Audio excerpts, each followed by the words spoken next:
une fille a reçu un cahier et ce cahier a fait pleurer tout le quartier. Une histoire, ça m'a totalement touché, ça m'a bouleversé. Si tu as un homme, si tu as une femme, si tu as de la famille, des frères, des sœurs, appelez-les tous, rassemblez-les, suivez cette vidéo jusqu'à la fin. Regardez comment une famille paisible peut se transformer en véritable cauchemar en un seul jour. Et ça va peut-être vous pousser à réfléchir beaucoup de fois avant de poser des actes et sauver peut-être vos vies. Déjà, je vais taire le nom du quartier et le nom de la fille qui est morte pour le respect des morts. On va appeler la Mademoiselle X. Tout commence, un monsieur meurt du sida. Donc Mademoiselle X se rend à la veillée funèbre. Et là-bas, elle découvre que le monsieur est mort du sida. Or, elle sortait avec ce monsieur. Donc elle part tout droit à l'hôpital faire un test. Le test s'avère positif. Elle a le VIH-Sida. Mademoiselle X a pleuré pendant des jours. Le monsieur avait un fils. Donc, Mademoiselle X a pleuré pendant des jours, et puis un jour, elle décide, elle dit non, je dois me venger. Comme le monsieur m'a contaminé de sida, je dois contaminer son fils. En tant que femme, elle a tout fait, elle a charmé le monsieur jusqu'à sortir avec lui. Malheureusement pour elle, le gars était déjà tellement vigilant parce que il a vu son père finir comme ça là, qu'ils se protégeaient toujours. Donc la première fois, ils se sont protégés. La deuxième fois, ils se sont protégés. La troisième fois, pareil. La dame dit, ah, mais là, finalement, je ne peux pas avoir le monsieur. Mais si je ne peux pas contaminer le monsieur, le père qui m'a contaminé, il savait très bien qu'il était malade, mais il m'a quand même choisi au hasard comme ça là pour me contaminer.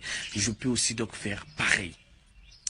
Là, elle prend la décision. Elle achète un cahier, elle commence à coucher avec les jeunes du quartier. Donc si elle couche avec toi 3 fois sans préservatif, elle écrit ton nom dans le cahier. Elle est devenue donc une femme facile dans le quartier. Mademoiselle X, pendant ce temps, avait une petite sœur du quartier qu'elle admirait beaucoup, qu'elle aimait beaucoup, qu'elle aidait. Elle lui achetait des habits, elle lui donnait de l'argent, elle lui donnait des conseils, elle lui disait toujours, ne sors jamais avec un jeune de ce quartier. Le jour où j'apprendrai que tu es sorti avec un, je ravis tout ce que je t'ai offert. Et quand tu sors avec un homme, faut toujours te protéger. La petite ne comprenait pas, elle prenait ça simplement comme des conseils d'une grande sœur comme ça. La petite s'appelle Priska. Un jour, Mademoiselle X appelle Priska et lui dit, ma petite, je vais faire un petit voyage. Pour un moment, pendant mon absence, je vais t'appeler, je te dirai de rentrer dans ma chambre, de voir dans un sac, je vais te situer, tu vas prendre un truc que tu vas remettre à quelqu'un, Priska accepte. Le jour arrive, Mademoiselle X voyage. Un jour, elle appelle Priska. Elle lui dit, bon, écoute, vers midi, tu pars chez moi, dans mon sac et tout, tu connais, tu sors un cahier et tu me gardes ça. Priska accepte.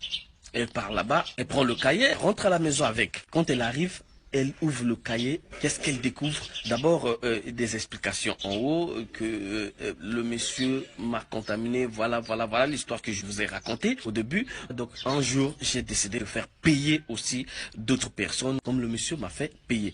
Suivi d'une liste des jeunes du quartier, beaucoup de noms. La petite n'a pas pu supporter. Elle appelle la grande sœur ne répond pas. Elle appelle, la grande sœur ne répond pas.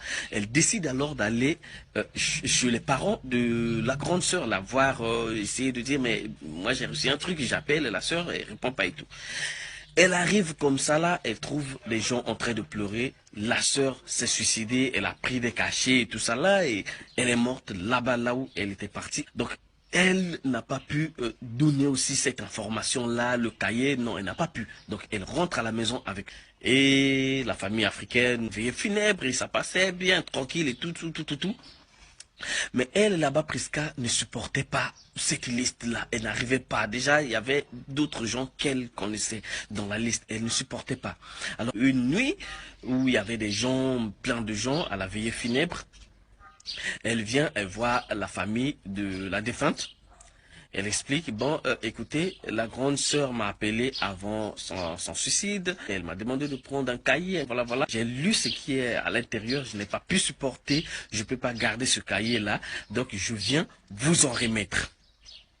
La famille prend le cahier et découvre cette histoire-là. Et on a compris pourquoi exactement elle s'est suicidée. La famille était déçue totalement. Après, on sait que quand il y a beaucoup de gens comme ça là, il y a toujours l'information qui sort. Cette nuit-là, l'information est sortie. Ça a commencé à circuler. Il y a une liste qui existe. Il y a un cahier qu'on a laissé. Ça a créé un désordre pas possible à la veillée et finalement les gens ont eu connaissance de la liste. La liste circulait, chacun partait voir ce que je peux reconnaître quelqu'un et c'est comme ça le quartier a pété.